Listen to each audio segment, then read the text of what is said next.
If you have followed me on social media for the last few years, you probably know that I have blue hair. This has become almost a part of my branding and something that has made me stick out. Not like me stick out, but if I was in a room of other witches, it'd be pretty easy usually to spot me, like Waldo, because I had neon blue hair and it was super easy to spot me in a crowd.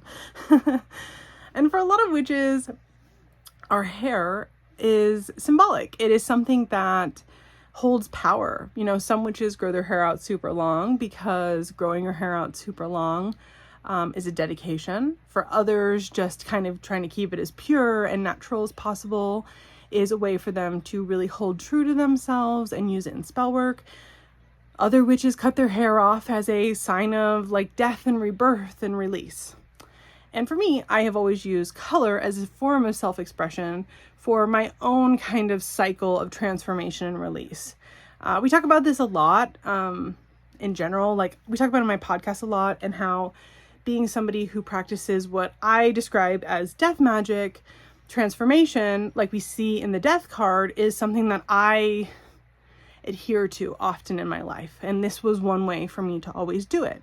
Probably like 5 years ago, I changed my hair color monthly. I would put a color in my hair, I would let it fade out, I would strip the last bit, and then I would do something totally different. I've done every color of the rainbow.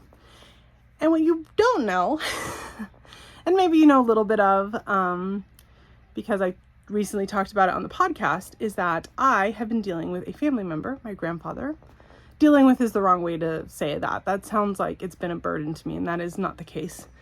It has been something that has been prevalent in my life the last about 4 years. My grandfather had dementia, aggressive dementia, and for whatever reason, my blue hair made him remember me.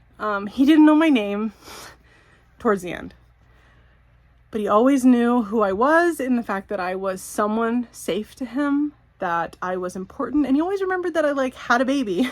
In fact, sometimes he'd ask me if I had my baby yet or where my baby was, but he always was able to remember me, which for me was a really big deal. Like his own children, he struggled to remember at the end, even though they have his face.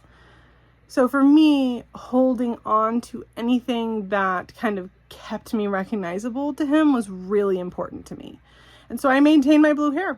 I did something I don't typically do. I left my hair blue for a very long time, for me. And the last few months I've been really struggling with hair dye. I let my hair go blonde for my best friend's wedding, so that way I didn't stick out in her bridesmaids, because a wedding is not about me as a bridesmaid.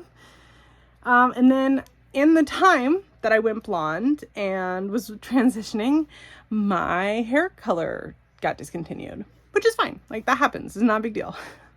So the last few months I've been trying new colors, and they've all turned into this horrible swampy blue blonde I don't like.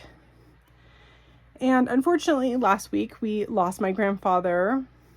Obviously, he's no longer in pain and is in a better place. So in that respect, it makes me quite happy. But I'm not feeling tethered anymore to upholding this image for him. I mean, in fact, if he was fully cognizant in the end, he would have been like, I don't like that color.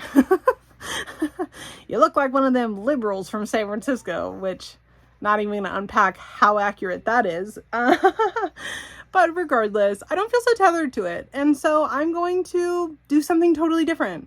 And I just thought I would take you guys on a little hair journey and go through the next stage of hair for me, which is a new form of transformation and release that is not so tethered.